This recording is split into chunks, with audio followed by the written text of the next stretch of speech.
En la línea telefónica tenemos a Ricardo Escudero, él es analista político en Perú. La situación que se está viviendo en Perú, porque muchos dirían va a convulsionar Perú. Sin embargo, más bien la gente eso era lo que esperaba. Son 6 presidentes prácticamente en 7 años. Perú con una población de habitantes increíble, son 33 millones de habitantes. No les ha quedado, como dicen, la camiseta, la talla de la camiseta completa a los últimos presidentes. Ricardo Escudero, muy buenos días, bienvenido a Cubo Noticias Matutino. ¿Cómo amaneció Perú en esta mañana? ¿Cómo se encuentra el pueblo peruano? El pueblo peruano se encuentra tranquilo y con cierto aire de desconfianza, pero la expectativa que el respeto al orden constitucional se restituya completamente y no solamente sea un ave de paso la señora presidenta que ha juramentado y que diga promesas que va a incumplir. La gente le está dando un espacio para que demuestre voluntad, compromiso y acción democrática. Y en ese sentido, el pueblo está alerta y las instituciones esperan también respaldar todo aquello que constituya el refortalecimiento y reconstrucción de los canales democráticos. Trabajando la gente del Perú, la empresa pública está trabajando normal, la empresa privada. Todo está siguiendo sus cauces normales. Hoy es un día feriado por motivos de fe católica y mañana es también feriado por el día de la batalla de Ayacucho, que se dio finalmente la independencia de Perú frente a España. Sin embargo, todo sigue su curso normal. Hubo algunos pequeñísimos conatos de movilización, pero insignificantes en realidad, porque ha sido contundente la actitud ciudadana de observar para actuar, y la observación ha conducido a estar atentos al desarrollo de los acontecimientos que por el momento son auspiciosos, no para los actores políticos, sino para la sociedad que esperaba el cumplimiento del debido proceso constitucional que las Fuerzas Armadas y la Policía Nacional han respetado con un ejemplo que pocas veces se ha visto en la historia del Perú. Usted, cuando estábamos ya para presentarlo, escuchó las declaraciones del asesor presidencial Manuel Zelaya Rosales. Él mencionó, pues, sale en apoyo al señor Pedro Castillo. ¿Qué opina usted de eso? Porque también se han solidarizado con él. Okay? Yeah. Sin embargo, Estados Unidos le llamó, pues, dictador. Así es, mire, yo entiendo, nosotros los peruanos entendemos con mucha paciencia los comentarios que expresan los políticos de otros países, porque evidentemente tienen desconocimiento de lo que ocurre en nuestro país, y permítanme una crítica, también tienen desconocimiento de lo que ocurre en sus propios países. No es prudente que un político de otra nación opine sobre los asuntos internos de la nuestra, ¿no? Y más aún cuando pueden ocurrir los mismos hechos en circunstancias parecidas en las naciones de quienes emiten esos comentarios. Lo cierto es que el gobierno de los Estados Unidos, por ejemplo, ha tenido una actitud prudente y en línea con lo que el país ha declarado. Mire, si hubiesen sacado inconstitucional, ilegalmente, si hubiese sido un golpe de Estado lo ocurrido con el señor Pedro Castillo, tenga usted y tenga el pueblo hondureño la evidencia que la ciudadanía se hubiera levantado en orden, no de la persona, sino en orden al respeto constitucional, que es algo que los ciudadanos deben tener siempre como si fuera la sangre del cuerpo, no regalarla y no verla perjudicada. Aquí el país ha respetado el orden constitucional, el pueblo es prudente y es un dictador el que ha sido vacado dentro del debido proceso constitucional por el Congreso de la República, que siendo impopular ha hecho por primera vez en muchos años un acto de ejemplar actuación, o sea, hace una actuación ejemplar, mejor dicho, y todo el mundo la respeta. Y yo creo que en los escenarios que vienen hacia adelante, que son solamente 3, el primero es que la presidenta Boluarte, que ha juramentado ayer, continúe y complete el mandato presidencial hasta el 28 de julio del 2026. 1. 2. Que si no hace eso, que convoque a elecciones generales en las que se incluya elecciones congresales. Y tres, bueno, que ella disuelva el Congreso y siga los pasos de los últimos presidentes erróneos del Perú. Esos son los 3 escenarios, no hay otro más. Ok, entonces en Perú las elecciones para el Congreso son totalmente diferentes y en fechas diferentes para cuando se elige el presidente. Además, ustedes son gobiernos de 4 años, en quinquenio o sexenio.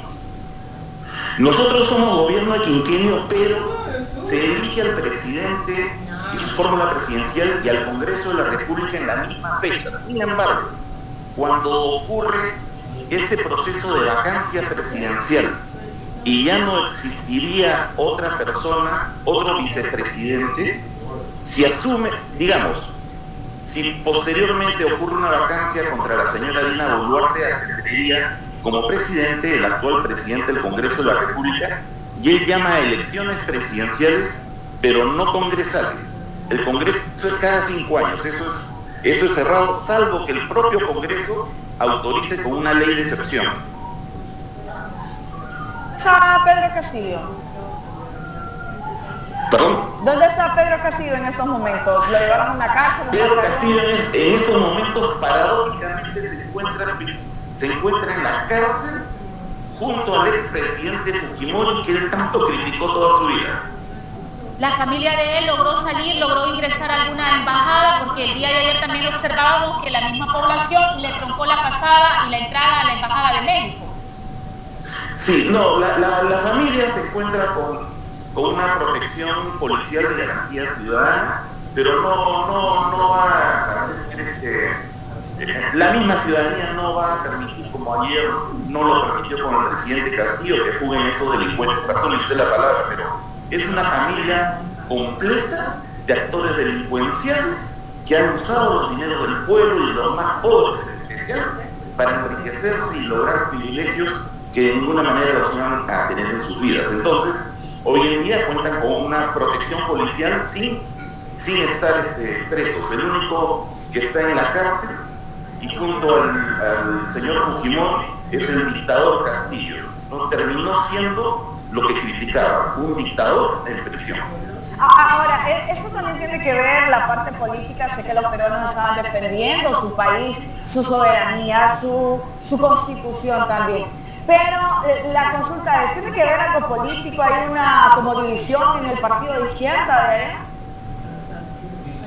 La izquierda en el Perú es una suma de cartuchos de dinamita, una suma de explosivos que tienen mechas largas y mechas cortas.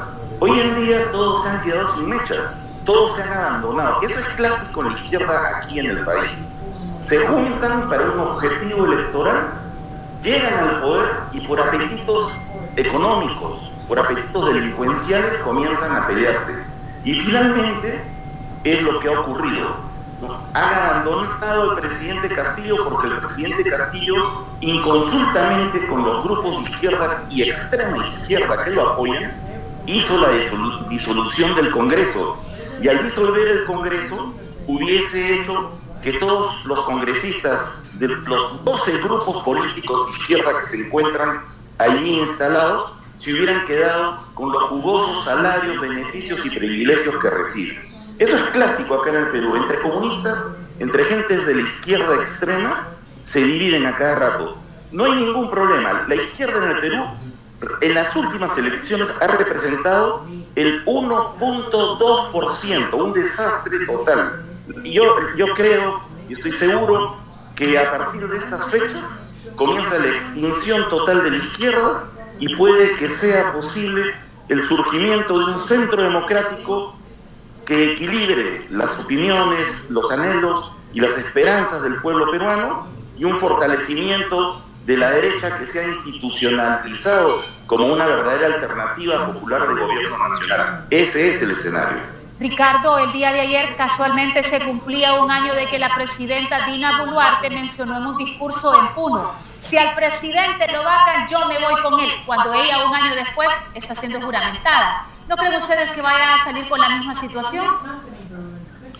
No, por el momento creo que no. Lo que sucede es que durante el año y pocos meses que ha estado el señor Castillo y ella como vicepresidenta, ella, si bien es cierto, ella ha ocupado algún cargo ministerial, la han alejado, la coalición de grupos de izquierda que llevó al presidente Castillo, alejaron a Dina Boluarte, la expulsaron de la organización, y ella, creo que con cierta inteligencia, se ha sabido manejar prudentemente y ha estado viajando por el mundo, asistiendo al foro de Davos, asistiendo a eventos internacionales. Creo que se ha estado cultivando en su posible reemplazo presidencial que acaba de ocurrir.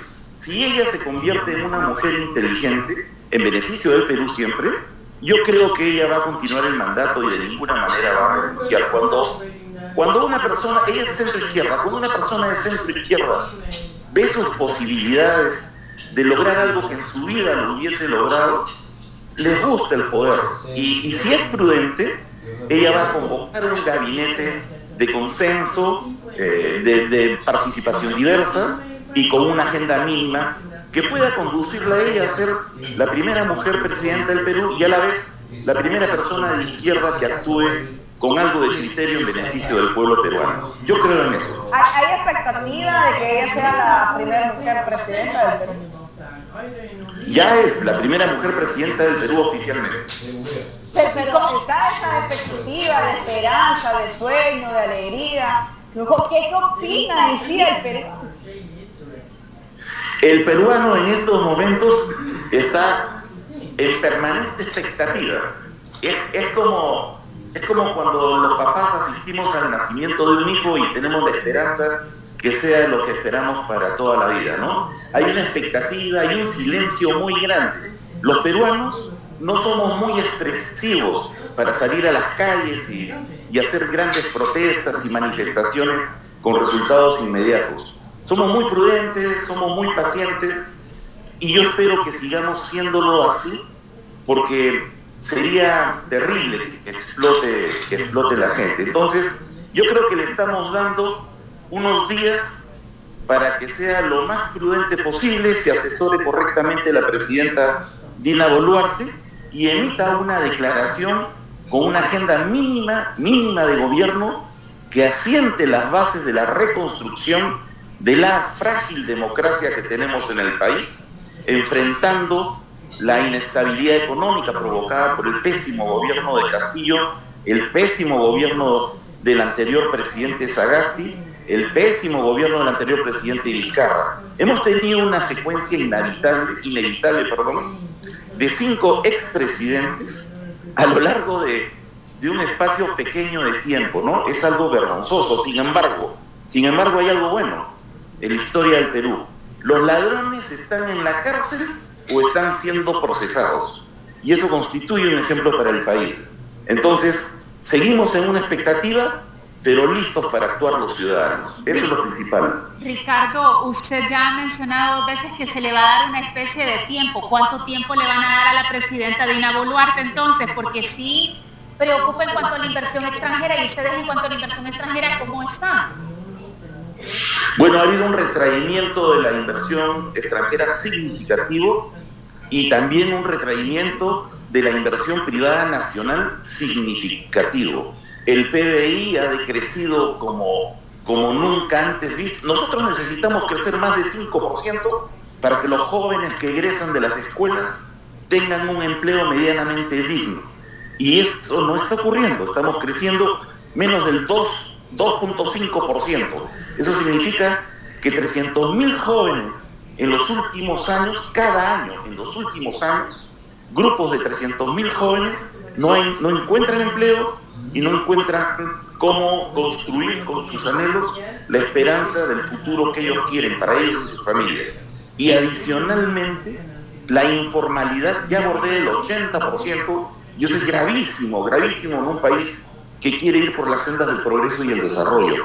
En un escenario de esa naturaleza, donde hay golpe económico, donde hay una incontrolable delincuencia e inseguridad ciudadana, donde además, y sin ánimos de señalar a los extranjeros, pero además en un país donde hay 1.600.000 colombianos y casi 1.600.000 venezolanos, ¿no?, expatriados, y 300.000 colombianos en esa misma situación, el escenario no pinta bien. Sin embargo, el Perú es un país de mucho motor, de mucha energía y de ingentes recursos y posibilidades para de inmediato progresar. Entonces, yo creo que esta expectativa empresarial de los sectores financieros e inversionistas y de los ciudadanos, que somos los principales inversionistas en el país, no debe durar más de una semana hasta que la presidenta asista al Congreso de la República, nombre al nuevo primer ministro, el nuevo Consejo de Ministros, y ellos presenten el plan de gobierno a implementarse. De eso depende todo. El plazo máximo son casi 15 días a partir del nombramiento del nuevo ministro. Y allí se sabrá definitivamente si el país está en condiciones de respaldarlo o las cosas se van a poner más complicadas. Yo le pido a Dios que no se pongan más complicadas. Ahora, con tanta convulsión que hay, ¿qué tan bien o qué tan mal está la economía en el Perú? Digo, por esos cambios, porque al final la política afecta a la economía. Sí, tiene usted toda la razón y le agradezco muchísima. Esa es una pregunta extraordinaria porque la mesa familiar, la mesa de los más pobres, la mesa de las gentes de clase media está íntimamente ligada a la mesa de los que pueden invertir más para el desarrollo del Perú. Y desde el punto de vista de la política se ha estado golpeando mucho. Entonces los indicadores de pobreza, si bien los indicadores de pobreza no han crecido significativamente, lo que sí ha crecido increíblemente es la informalidad, ¿no? Un país no puede existir teniendo de cada 10 trabajadores, 8 en la informalidad. Sin embargo, también es la economía informal la que le da sustento al sobrevivir. No trabajamos para vivir, ¿no? Trabajamos para sobrevivir. Y gracias a la informalidad, aunque parezca paradójico, los peruanos, las grandes masas de familias, de ciudadanos, están sobreviviendo. Pero ya la soga está ahorcando demasiado el presupuesto y el cuello, ¿no? Ya no es posible respirar por más tiempo en una condición de ahorcamiento, ¿no? Nos estamos asfixiando y gastando nuestros ahorros y vendiendo nuestros recursos a cualquier precio. Entonces, por eso le digo, la definición del nuevo gabinete ministerial es lo que va a marcar todo. Si se nombra un ministro de Economía competente, con un plan de acción inmediato, acá no existe ya mediano ni largo plazo. Eso sería un gravísimo error. Acá la cosa es un gobierno de convocatoria nacional, no de unidad nacional, porque eso no se va a poder lograr ahorita. Un gobierno de convocatoria nacional en el frente político, en el frente económico, en el frente de la seguridad ciudadana y en el frente de lucha contra la pobreza.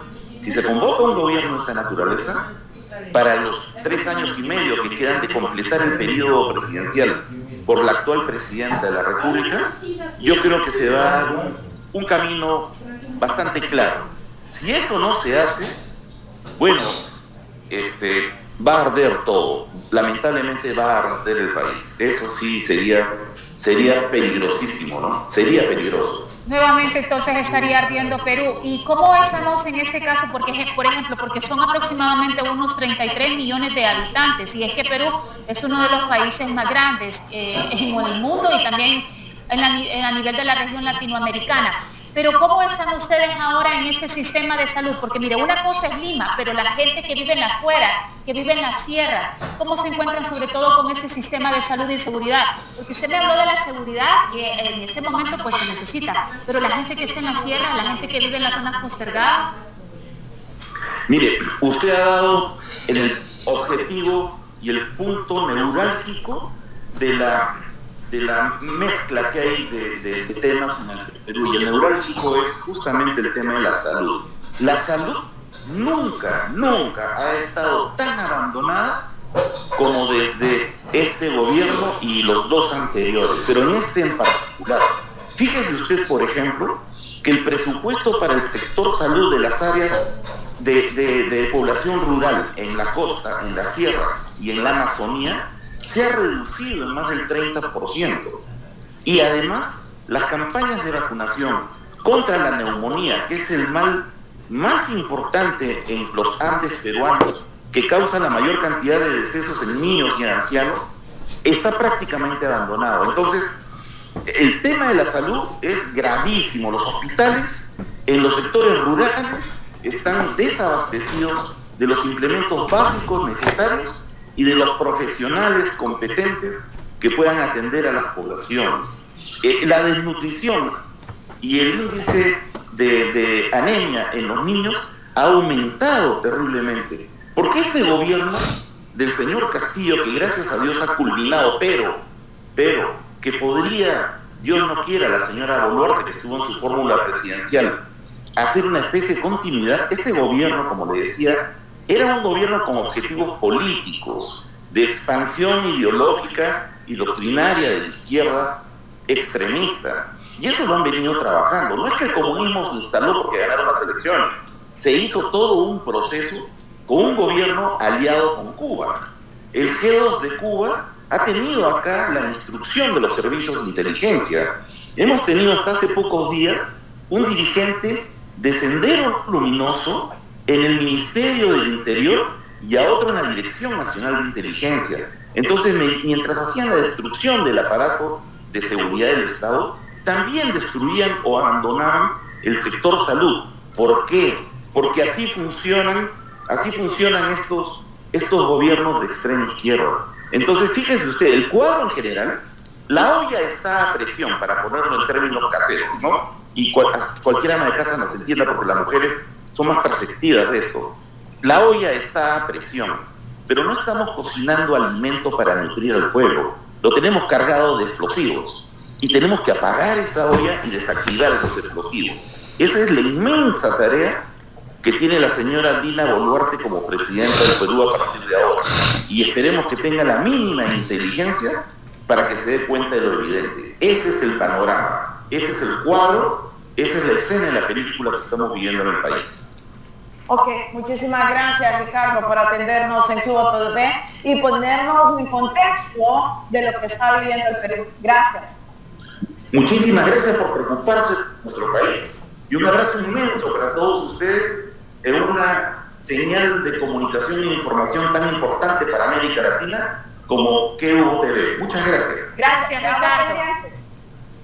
Muy bien, hasta luego. Bueno, quedamos pendientes de todo lo que vaya a ocurrir en el Perú, como si nada. No, pues sí, es que, y es la señora esta prueba, como dice él, hace falta 3 años y medio porque es un quinquenio.